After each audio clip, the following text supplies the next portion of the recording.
Hello friends, welcome back to our video series on flight dynamics. This is section 1 cruise flight performance, and our today's videos is on thrust available and power available for cruise flight. So in our previous video we saw that thrust required is weight divided by CL by CD.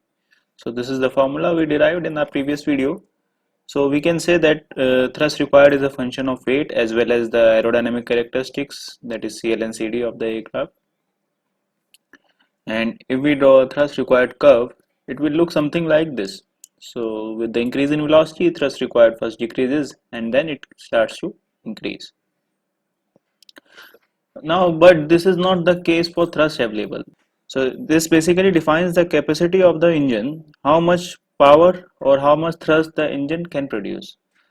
So if we have a piston propeller aircraft, or that is a reciprocating engine with the propeller attached to it, so the thrust available curve will look like something like this. So as the velocity increases on the blades of the propeller, the compressibility effects comes into the picture, and at the sonic speed, that is at the speed of the sound, the compressibility effects become very dominating and the thrust available decreases suddenly. So this is how the thrust available curves look like for a reciprocating engine with the propeller.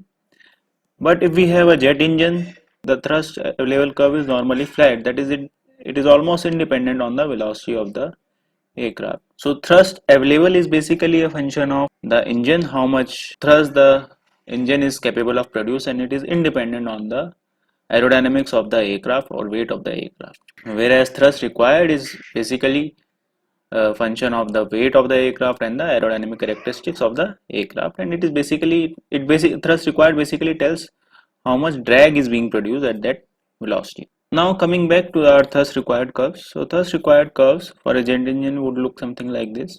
Now let us assume that aircraft is flying with some velocity v1 and the pilot decides to give more throttle. So as he gives more throttle, the power plant will produce more thrust and the aircraft will accelerate to some velocity v2, let us say. Let us say this is 2, so this is the velocity v2.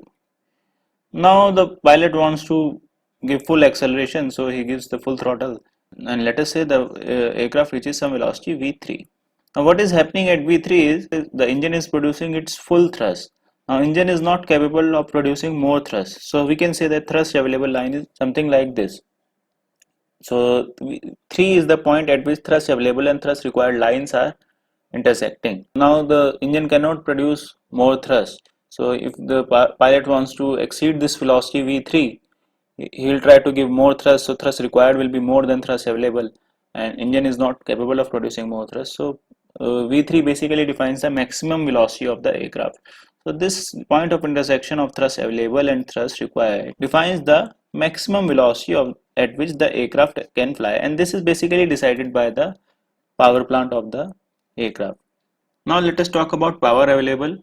So in the previous video we saw that power required is a function of weight as well as the aerodynamic characteristics of the aircraft.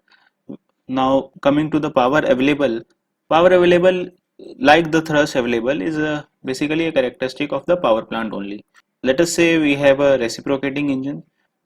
As we give in some fuel to the engine, the piston moves and it rotates the shaft. So power available at the shaft is known as the brake power, so which is denoted by P here.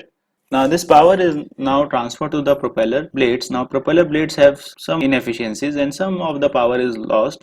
So the available power with the propeller blades is known as power available. So power available will always be less than brake power. And the formula for power available is equal to efficiency times the brake power. Now this efficiency is basically the propeller efficiency. Now the brake power is often denoted in the terms of horsepower. So when it is denoted in the terms of horsepower, we call it as brake horsepower, where 1 horsepower is equal to 746 watts. So a formula for power available is efficiency times brake horsepower, where 1 horsepower is equal to 746 watts. So we must maintain the consistency with the units. Now power available curves. Now if we draw a power available curve for a reciprocating engine with propeller, it will look something like this. So these are almost constant with velocity, although there is some change if we consider the effects of the propeller efficiency. Whereas power available curve for a jet engine basically looks like this. The reason for the variation of power available with velocity is because the thrust available basically remains constant, and formula for power available is thrust available into velocity. So since the thrust is constant, power available will keep on increasing as the velocity of the jet engine increases. If we draw a power required curve of a jet engine, it will look something like this, and the endpoint of intersection of power available and power required will again give us maximum velocity of the airplane. So this is all about the power available and the thrust available curves. I hope you like this video. If you like it, please press the like button, subscribe to the channel, and don't forget to hit the bell icon. Thank you for watching Concepts Unexplained.